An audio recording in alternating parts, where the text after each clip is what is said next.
Doesn't get any better than this. The unlimited hydroplane pits. Let's go see what we can find. Look, here's Jimmy King. Hey, Jimmy. Hey. Tell me about your engine here. It's a little different. Well, it's the last of the real Thunderbolts. It's a V12 Allison aircraft engine, and takes a special individual to be able to build one of these things. And in the Coopers, we have that. It's pretty darn cool. We like it. You know, it's a lot of work.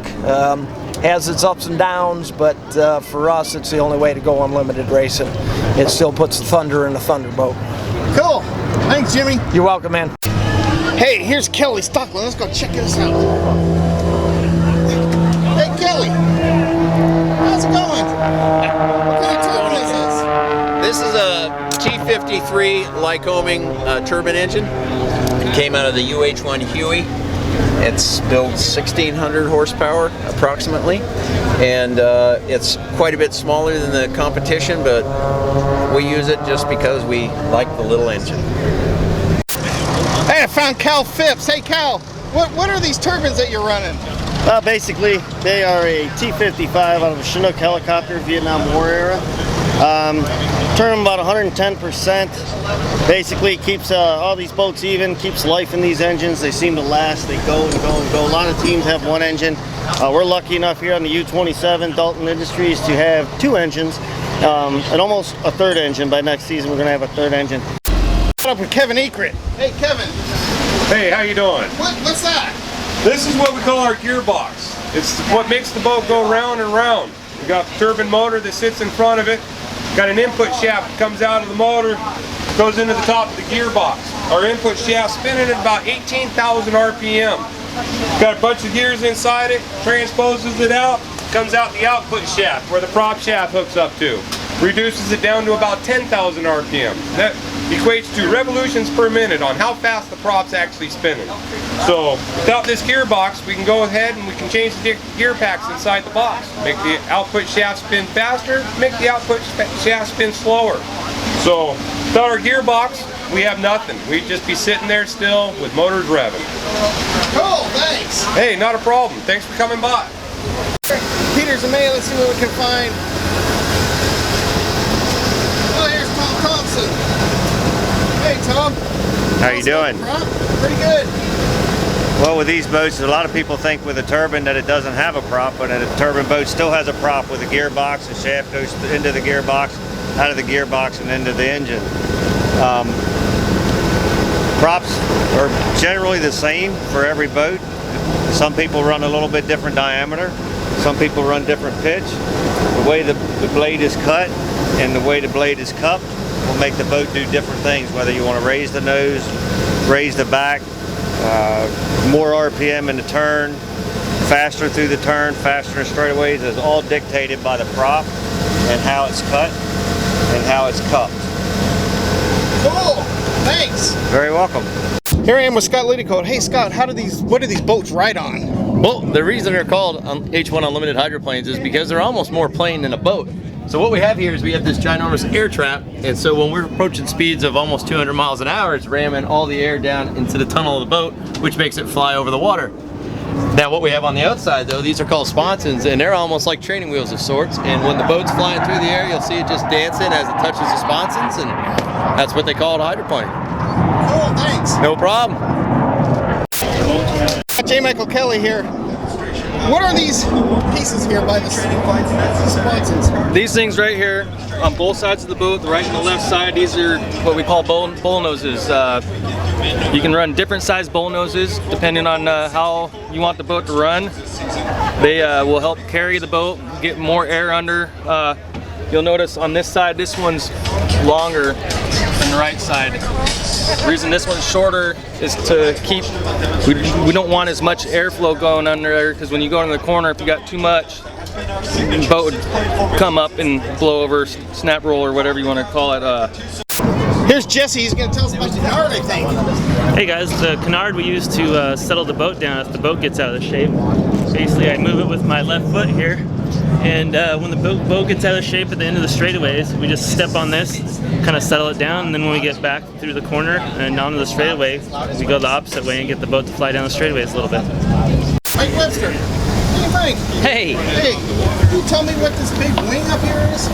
this is a rear stabilizer wing, and we use that not while we're driving, but we can set that before we run in an event. Depending on what type of propeller we're going to run, we can make adjustments either positive or negative to help trim the boat out so we can control the flightiness of the front in addition to the canard. So this will help us with our setup before we go out. Cool. Oh, cool, man. Here's John Tourette. Hey, John. Hey, man. Skid fin. How you doing? Here's the skid fin on the boat. It's a big piece of steel, as you can see, 2 feet by 3 feet. It goes about 2 feet in the water, and it's slanted. And this helps the boat turn really well. Without this, the boat just won't turn. So it's a very important part of the boat. Thanks, John. You're welcome. Oh, hey. Here's Patrick Sancure. Hey, Patrick, how's this different from driving the little boats? The biggest thing between inboard and the Unlimited, I'd have to say, one is just the weight and the inertia of the boat in the turns. And other than that, the 2-pedal canard system is considerably different to what I'm used to running in inboard. Other than that, the sensation of speed really isn't that much different. But the technology is definitely different from a big black motor that would be out of Detroit versus an aircraft helicopter motor. So those are probably the biggest differences. Cool, thanks. You're welcome. Caught up here with Jimmy Shane. Hey, Jimmy, what are all the hatches on the boat? So we have about 50 to 60 deck hatches on the boat that provide access to electronics, fuel flow devices, oil coolers, and numerous other things such as batteries on the boat. And I'll take one apart here and give you a quick peek inside. And I'll tell you what, one of the other things that it does is provides storage for certain things, and I don't know how this got in here, but it just so happened we had a bag of beef jerky in one of our deck hatches. All right. Thanks, Jimmy. Here we go. Oh, here's Dave Williams. Hey, Dave. What's the difference between this and that? Well, there's a big difference, and the first one is the cockpit is closed, and the turbine boats are sitting under a lid with a seat belt and a harness and roll cages and an air mask, and here you're just sitting out in the open with the wind in your face. That makes all the difference in the world. The other big difference is these boats are built out of wood, and you're sitting behind the engine, so you get all that noise and smoke and fire in your face, and you really feel like you're handling a monster. Cool. All right, you ready to go for a ride? Yeah. Okay. Thanks, Dave. Sure. Cool. Here we found Brian Perkins in his cockpit.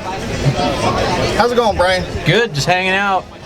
You want to show me around your office? Yeah. Well, this is what it's like to be inside an unlimited hydroplane. There's a lot going on. First of all, the cockpit itself is based off of an F-16 fighter jet. The windows themselves are actually out of the aircraft. We cut them out and then put them in this carbon fiber Kevlar reinforced with a chromoly roll cage cockpit, and makes it super strong, super safe. We've got 2 exits, one up above that's pretty easy to see, and then we have a trap door in the bottom that's down underneath the steering wheel, and we can pull the steering wheel off and then crawl out through the bottom of the boat if the boat gets upside down. We have an air mask that we wear that clips onto our helmet so we can breathe underwater because the cockpit's going to fill up with water. And then we also have 2-way radio communication from this guy right here, plugs into the air mask. We've got earphones, and then if I want to talk, instead of hitting the button on the side of a walkie-talkie, we've got it here on the steering wheel, so I can talk back to the team on the beach, and they can talk to me and let me know where the other teams are, where the other boats are on the water. So you've got that going on. Steering wheel in the boat's just like a steering wheel in your car, except it's a little harder to steer. You got 7,000 pounds worth of race boat here, and it's all pulleys and cables, so no power steering. But that right there is about all. We turn the boat to the left, and then straight again. That's it right there. So pretty easy, but takes a little upper body strength. You have a throttle pedal, just like the pedal in your car at home. That's over on the right side, and we leave that down the whole time when we're racing. We never lift with that pedal. The other 2 run this big front wing out in front of the boat, and you move your foot from one to the other, and that's how we fly the boat like an airplane. We have onboard computer that takes all the data on what's going on in the boat, the motor, the gearbox, our N2, which is how fast the engine's spinning. All that stuff is recorded, and I can see on this display right here, it tells me what's going on. That's pretty much it. Starting the boat, it's not too complicated once you get the hang of it. We've got all these switches over here. But main power comes on, the fuel pump comes on, the igniters come on, and then you hold 48 or 24 volt, the motor starts to roll over, and normally it lights on 24 volt, but then you hold the 48 volt, give it a little extra juice, and brings the motor up to ground idle, to flight idle. So once the motor comes up, you can let off and the motor's running, and you're off and going. And then when you shut the boat off, we've got this stop on the throttle pedal that keeps it in the flight idle, and you just pull this back like so, lets the pedal come back all the way, and the motor will shut off. So that's pretty much it. That's what it's just like. We've got our seatbelt, 5-point seatbelt harness. That's kind of the last little thing, I guess. And we cinch these things down. We almost can't breathe when we're getting ready to go out for a race. So lots going on, very physical, but a lot of fun. Thanks, Brian. Anytime. All right, Brian, we ready to go? I think so, but I gotta go do it, run an errand real quick. Hey, Dave, can you hold this real quick? Sure. Oh, I can you got hold it? that real quick. Oh, yeah, I got it all. I got it all.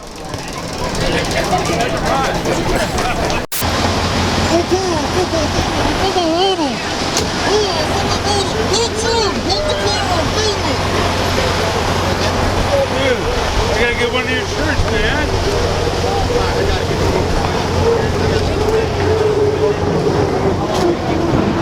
Handsome devil.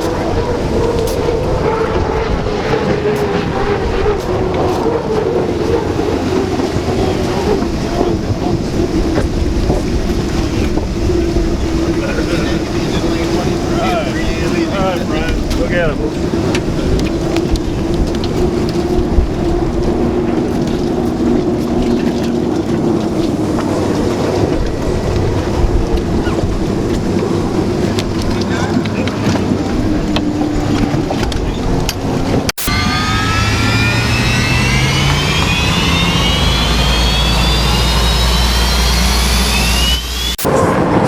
Hey guys, hey, who took the boat out? What the heck?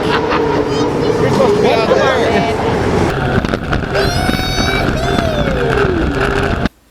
Dave, wake up. It snowed last night. You gotta go shovel.